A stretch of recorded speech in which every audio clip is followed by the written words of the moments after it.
Hey everyone, it's me, Kat. I know I just uploaded a video, so I'm coming at you with two videos today, but it's because I haven't really had things to talk about since my last book haul, and so I have the time because my parents are out, and I have the house to myself, so I have the time to do videos today, so this is when they're getting done. So I have another book haul for you guys. One from Walmart, one I won off Goodreads, and then the rest is from Goodwill. The first one, which I got from Walmart, which I'm so excited to finally have this book. I can't wait to get the other, I believe, 2 books in the series, because it looks so good. But there's one thing I do hate about this book, and it is Hush Hush by Becca Fitzpatrick. I am so excited to read this. It sounds absolutely amazing. It is like almost number 1 on my to-be-read pile. The only thing I don't like is that this isn't a sticker. I hate that. Of course, the Walmart sticker came off, but this they put on the actual book. I hate that, and it's so like big and red that it just takes away from the cover. Like, shouldn't publishers know that? But I'm so excited to read this one. I'm not even going to tell you what this is about. All I'll say is that it's about fallen angels, because I'm sure every single person on the booktubing community has read this book. So, yeah, I'm kind of off the bandwagon, so I got to read this one. So I'm really excited about that. Next book, I'm kind of mad about. This one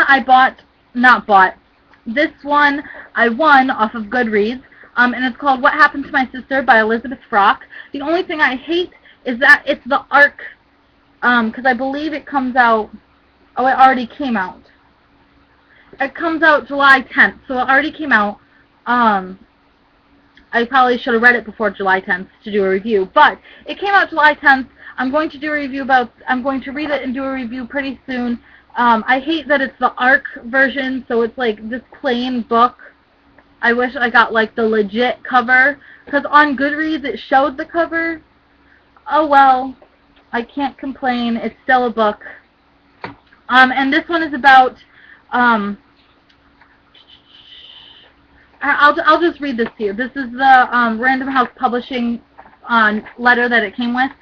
And it says, Carrie Parker and her mother are trying to make a fresh start after a violent past has shattered their family and left them nearly unable to cope.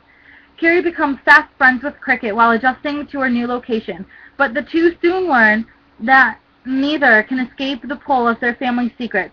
Soon Carrie realizes that uncovering the truth will transform the two families forever. So I'm really excited to read that one. It sounds amazing. So this is probably going to be my next book that I read. Then these next ones are books that I got from, Goodwill, because I went back to try to find, because I got the Iron Say series the other day, but I wanted to find the first one, so I went back to see if they had it. They didn't, but I found a whole bunch of other good books. This book is my favorite out of the whole pile that I got, and it is Me Talk Pretty One Day by David Sedaris, I think that's how you say his name, and it's a hardcover, and I got it for $1.50, and it is in excellent condition, and I love this copy of it. So I'm really excited about this. So yeah, this one is about, I believe, I thought he had some type of disease, but this is what it says on the inside cover.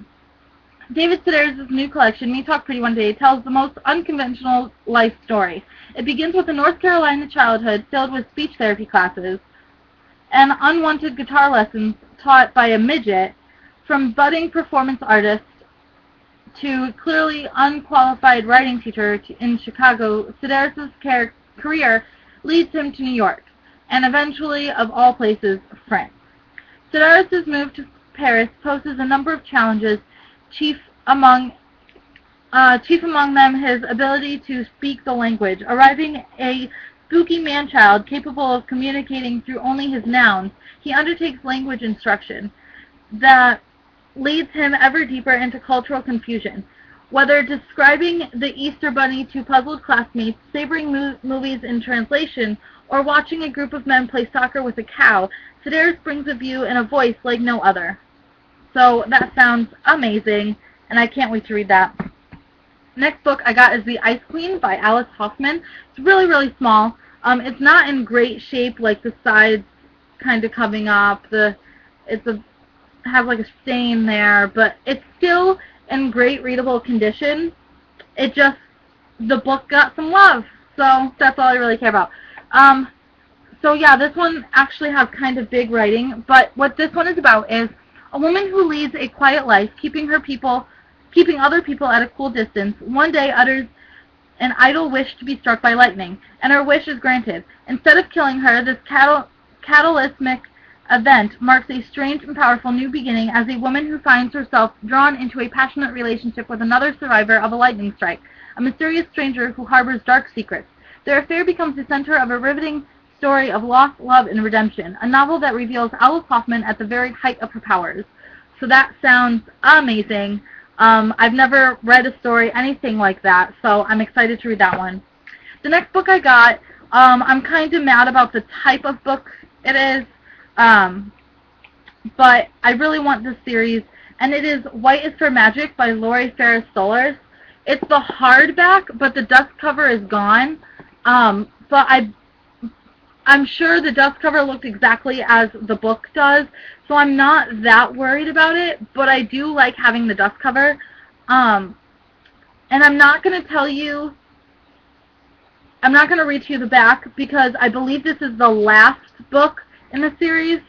But I do know that it's about witches, I believe. It is about witches, I believe.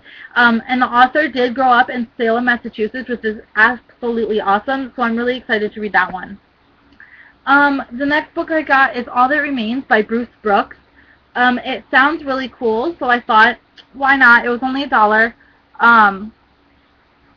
And it's fairly small, so probably a day to read this. And the back says, in this trio of stories by two-time Newbery Honor author Bruce Brooks, cousins devise a fiendishly clever way to circumvent the law and give a loved one a proper burial. A boy begrudgingly, I have no clue how to say that word, tries to fulfill his dying uncle's last wishes, and a young girl must learn to unburden herself with the weight of grief. Each of Brooks' characters is searching for a way to deal with what's left behind. All have grief to be shared and personal discoveries to be made. So that sounds awesome. The next book, yet again, I have not read anything I've only read one book by this author, but I've said in numerous other videos that I want to get into reading him. I just have to get past some of his writing style, and it's Dreamcatcher by Stephen King. Huge book. Let's see how many pages it is. 882 pages. Absolutely huge. Yeah, so, like I said before, I want to get into Stephen King. The only book I've read by him is It, which I really liked. I hate how descriptive he is. It's very hard for me to get into his books with that, but I'm going to try. Reading Stephen King and reading classics is my goal this year, which I'm not doing very well.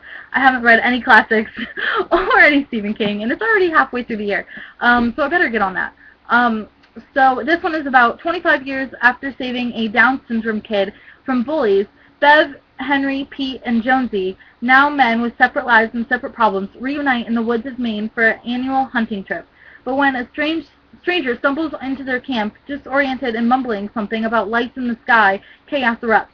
Soon the four friends are plunged into a horrifying struggle with a creature from another world where their only chance of survival is locked in their shared past in the Dreamcatcher. So it sounds really good. Hopefully I can get to it. So yeah. And the last book I got is actually a classic. I've never read it before. Maybe I'll actually read this now. It's very small. And it is The Giver by Lois Lowry. I know everyone's going to yell at me because I haven't read it, but I never had the chance to read it, and I never liked reading classics when I was younger. I liked just the mysteries and Harry Potter and stuff. So I'm actually interested in reading this. I'm not going to read the back because everyone knows what The Giver is about. So I'm really excited to read this. I think I'm going to actually put this on my to-be read pile for this month, so I'm really excited. But those are all the books I got. If you have any questions about anything, please leave them in the comments below, and I will talk to you guys in my next video. Peace.